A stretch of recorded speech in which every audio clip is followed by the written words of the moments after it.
Assalamualaikum warahmatullahi wabarakatuh. Perkenalkan, saya Nilmawati dengan NIM D0321345. Pada kesempatan ini, saya mendapatkan tugas dari mata kuliah penataan wilayah berbasis mitigasi bencana dengan dosen pengampu Insinyur Rafid Mahful, STM Engineering. Di video kali ini, saya akan menjelaskan mengenai daerah rawan bencana serta cara penanggulangannya. Di sini saya mengambil example yaitu daerah Sulawesi Tengah.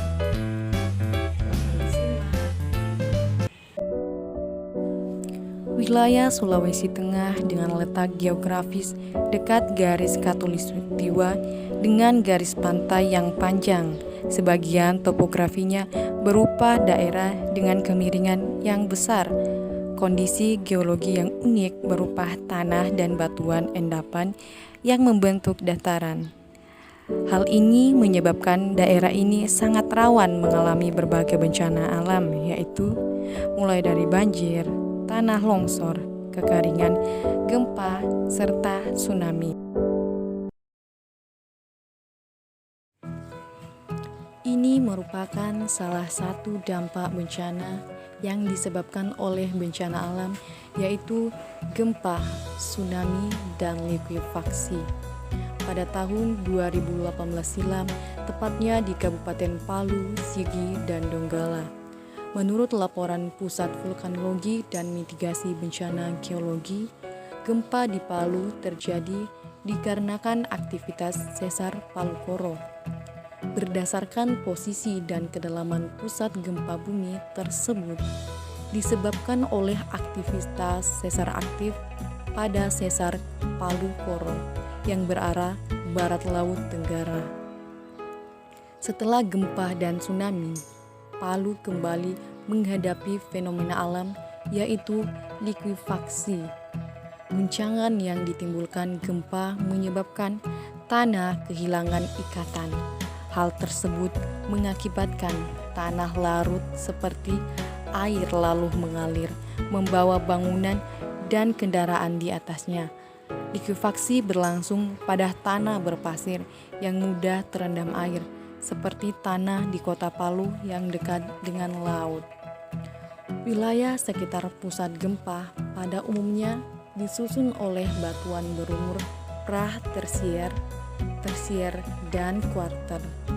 Wilayah yang berdekatan dengan pusat gempa bumi saat itu adalah Kabupaten Donggala dan Kota Palu, yang mana area tersebut pada umumnya tersusun oleh batuan malihan yang berumur pra-tersier, membentuk lajur sesar dengan lereng curam dan kebanyakan lapuk, batuan sedimen gunung api, batuan beku, dan malihan berumur tersier hingga kuarter.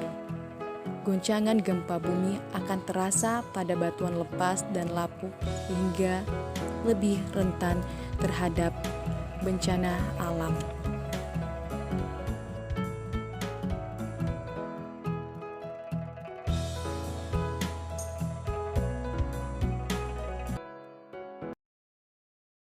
Faktor-faktor yang mempengaruhi suatu daerah menjadi rawan terhadap bencana yaitu ada dua.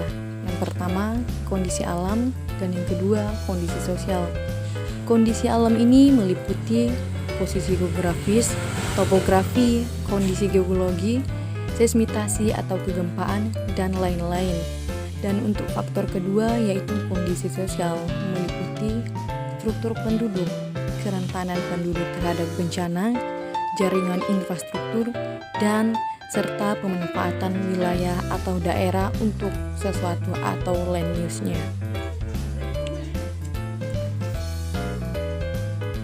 Sulawesi Tengah sangat rawan terhadap bencana alam, khususnya bencana seperti banjir, tanah longsor, gempa bumi, dan tsunami.